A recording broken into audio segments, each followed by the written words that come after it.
को सौभाग्यशाली मानती हूँ कि मैं एक ऐसी माँ की बेटी हूँ जो जमीन से जुड़ी हुई थी, जिन्होंने केदारनाथ क्षेत्र के विकास में इतना योगदान दिया कि मुझे लगता नहीं है कि आगे कोई भी कभी विधायक बनेगा तो इतना काम कर पाएगा।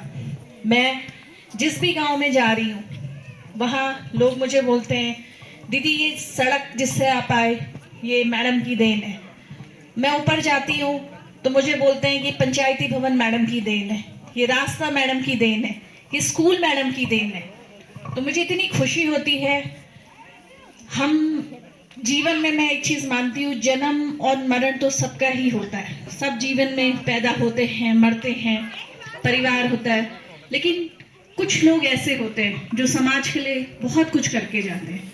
तो मेरी माँ इस समाज के लिए, केदारनाथ के युवाओं के लिए बहुत कुछ करके गई।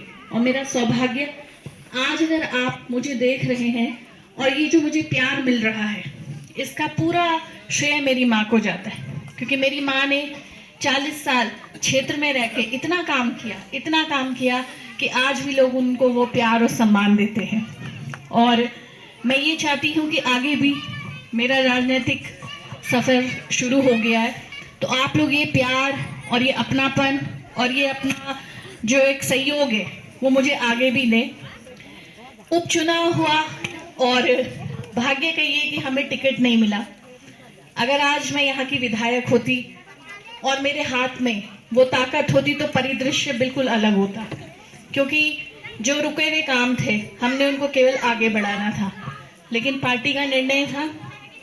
लेकिन मैं भी 27 के लिए आगे आशान्वित हूँ कि पार्टी मुझ पर विश्वास करेगी। और यकीन मानिए, जो काम जहाँ से छूटा है, जहाँ मेरी माँ जिन काम को छोड़ के चली गई है, मैं प्रतिबद्ध हूँ कि मैं उन कामों को पूरा करूँगी। मुझे आज भी वो दिन याद है जब गांव अखोड़ी में इलेक्शन हुआ था और मम्मी ने मुझे बोला कि ऐश्वर्या मैं अखोड़ी नहीं जा पा रही हूँ क्योंकि बहुत दूर था पैदल, तुम जाओ। मैं छोटी थी तो अपने युवा साथियों के साथ जब मैं गाड़ी से उतरी तो मैंने कहा कहाँ पे अखोड़ी, तो उन्होंने बताया दीदी वो रहा गाँव। तो मैंने कहा चलो बैठो वापस चलते हैं। ठीक है, मैंने कहा मेरे पास का भी नहीं है। तो अखोड़ी से फोन आ गया, नहीं आप लोगों को तो आना होगा, हम वोट नहीं देंगे आपको, आपकी मम्मी नहीं आई तो आपको आना होगा। ठीक है, मैं चढ़ाई चढ़ते गए। उस दिन मैंने वहां पे घोषणा करी, मैंने कहा अगली बार मैं गाड़ी से आऊंगी अगले इलेक्शन में।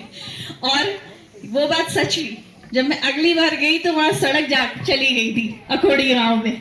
तो मैं ये बोलती हूँ कि हम लोग आप लोगों की सेवा के लिए ही जनप्रतिनिधि बनते हैं। और मैं चाहती हूँ कि आपकी भी जो ये रोड की समस्या है ये दूर हो।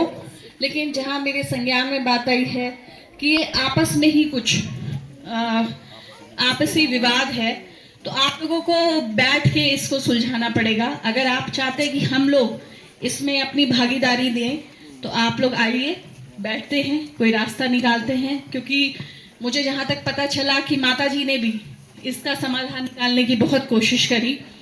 मैं नहीं चाहती कि 2, 3 या 4 लोगों के आपसी मन मुटाव और झगड़े की वजह से पूरे क्षेत्र का विकास अवरुद्ध हो। और उन लोगों को भी ये समझना चाहिए कि हम लोगों की वजह से अगर कहीं पे झुकना